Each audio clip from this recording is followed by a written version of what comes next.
Okay, good afternoon, everyone, and welcome to another social emotional workshop. Today we are with Live Right Structured Recovery Corporation. Yay, I got it right.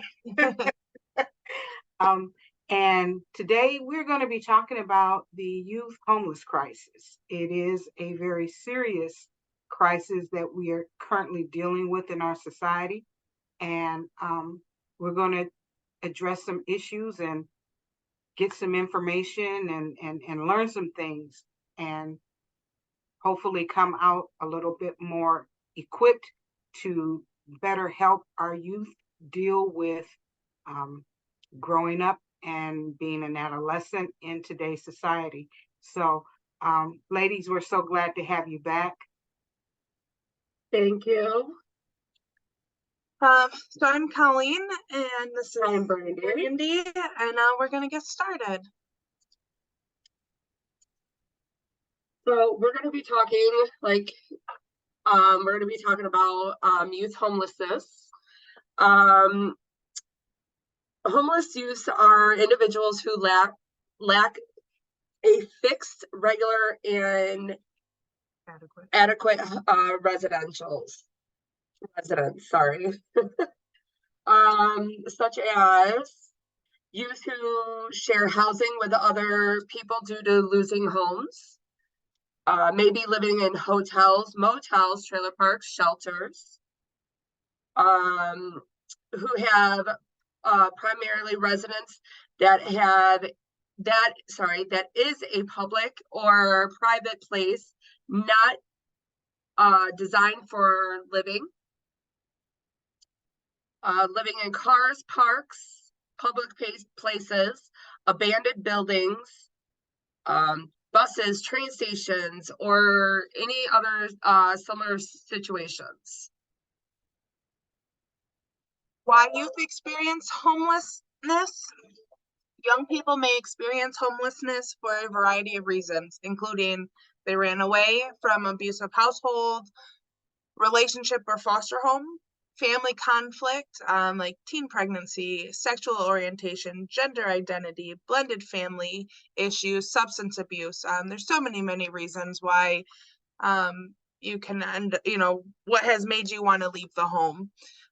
Family rejection, economic challenges, shelter policies. Specific populations, so Black youth face an 83% increased risk to be homeless. Hispanic youth face a 33% increased risk. LGBTQ plus youth are 2 times as likely to have experienced homelessness. Young parents had a 3 times higher risk than non-parenting peers. Youth with experiences of foster care, juvenile detention, jail, or prison.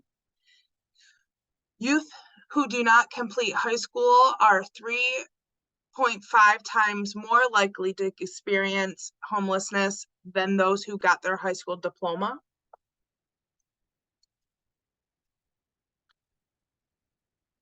So how it can affect you, some consequences, mental health aspects. They often suffer from severe anxiety, depression, and low self-esteem. The rates of major depression, conduct disorder, and PTSD were found to be 3 times higher than the general youth population. Self-harming behaviors are common. Suicide is the leading cause of death among homeless youth. Substance use issues. Between 30% to 40% of unaccompanied youth report alcohol problems in their lifetime, and 40 to 50% report drug problems. Unaccompanied youth are significantly more likely to use marijuana, crack cocaine, and other harmful substances than the general youth population. Drug and alcohol abuse among homeless youth cause impairment, which leads to poor decision making. While the number of unaccompanied youth who turn to drugs and alcohol is high. The number of unaccompanied youth who find treatment is low.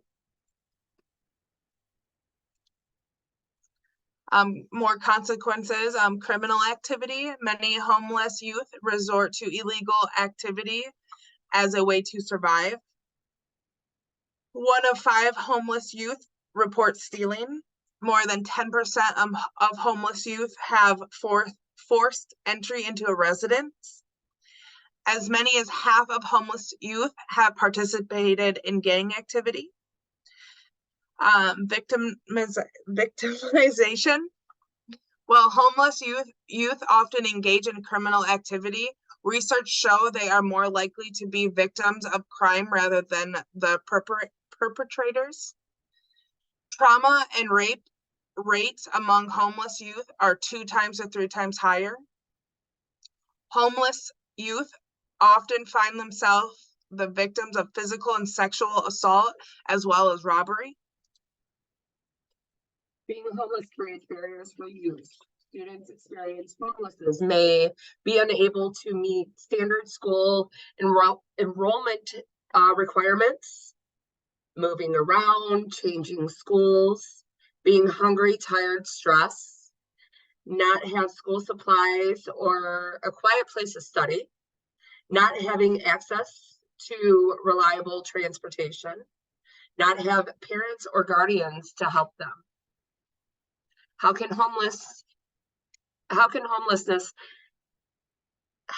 homelessness can be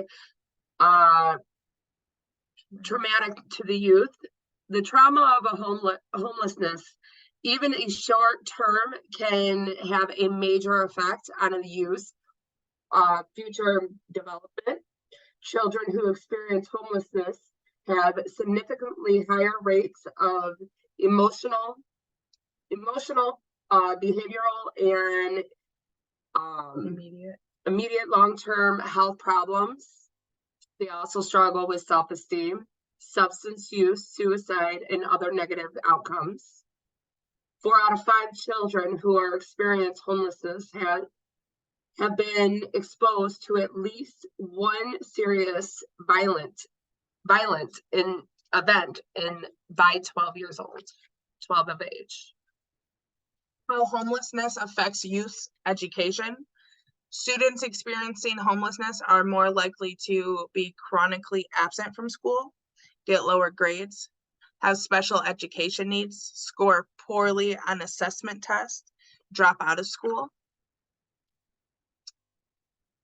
How education contributes to less youth homelessness.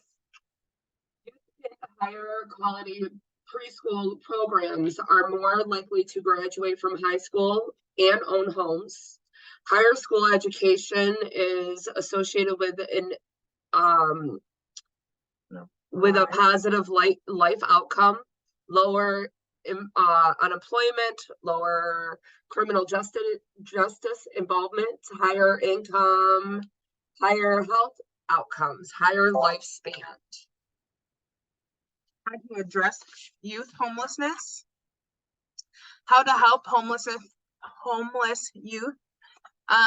Finding different organizations in your community, donating clothes to them, finding ways. You have the food pantries or people that provide meals, going and volunteering your time, helping prepare those meals, help provide support, just listening. Homeless and transitional shelters are vital to getting young people to help that they need. Not only can they provide a safe place to sleep, they often also work to connect folks with other outside resources. That's why it's important to support these programs and help them continue to provide care.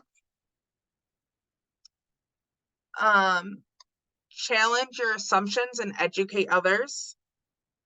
There are misconceptions and stigmas surrounding youth homelessness. We need to get introspective about our bias, learn the actual facts, and then help educate others. advocate for policies that address youth homelessness.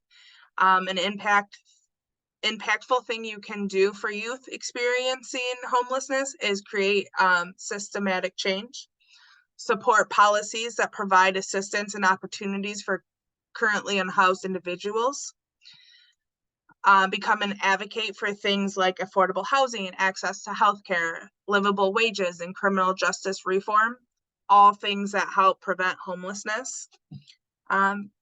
Just listen, whether it's a classmate who's currently unhoused, a person you just meet in a shelter off the street, or someone sharing their story. It's important that you listen to the folks who are directly impacted by these issues. They know firsthand the problems they face and the help that they need, and sometimes just listening is enough.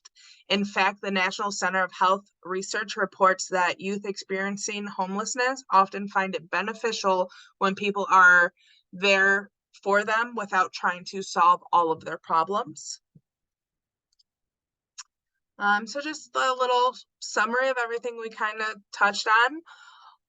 Homeless youth are individuals under 18 years old who lack a fixed, regular, and adequate residence.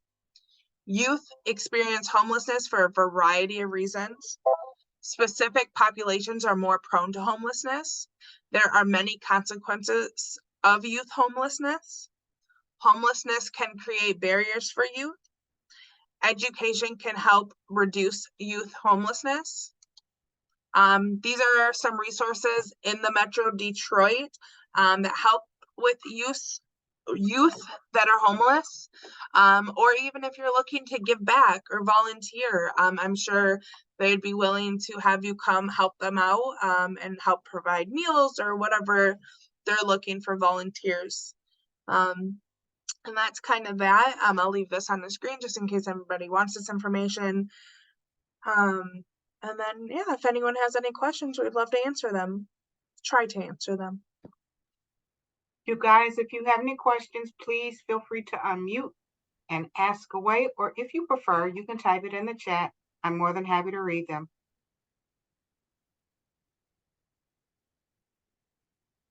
Youth homelessness. Oh, I know. I messed up a couple times. A couple of the words, I was like, oh my goodness. Repetitive. I do have a question. Do you encounter through your organization a lot of youth homeless? And if so, what is the predominant reason why they are experiencing youth homelessness? We don't necessarily encounter a lot of youth that are homeless with our organization. But I know I think a lot of it, some other agencies that we've worked with, I think a lot of it is families dealing with foster care and not having the parents not having custody. I think that's a big one. Them running away, not wanting to be where they were placed. I know family youth interventions, they are a very good place to get involved in, and they help so many children that are struggling and that are homeless. Those are just the kind of things that I've come to see. I haven't ran into too many coming to our facility, but from what I've heard is a lot of it is people dealing with foster care. Okay, good deal. A lot of the kids that here, they're dealing with a lot of this situation that, you know, they might not be homeless, but they're dealing with, you know, mental health issues, self-esteem, substance use disorder, just, you know, trying to get away, block out things, so they're going to substances and using drugs to numb and try to forget a lot of their situations. But we try to educate them and show them and tell, like, pretty much just show them and let them know that we're here and we're always going to be here. So I think that's like, one thing I'm grateful for is that they keep coming back. And I just, in the long run, I just hope we're doing something that's getting into their heads. Yeah. You guys, do you have any questions or comments?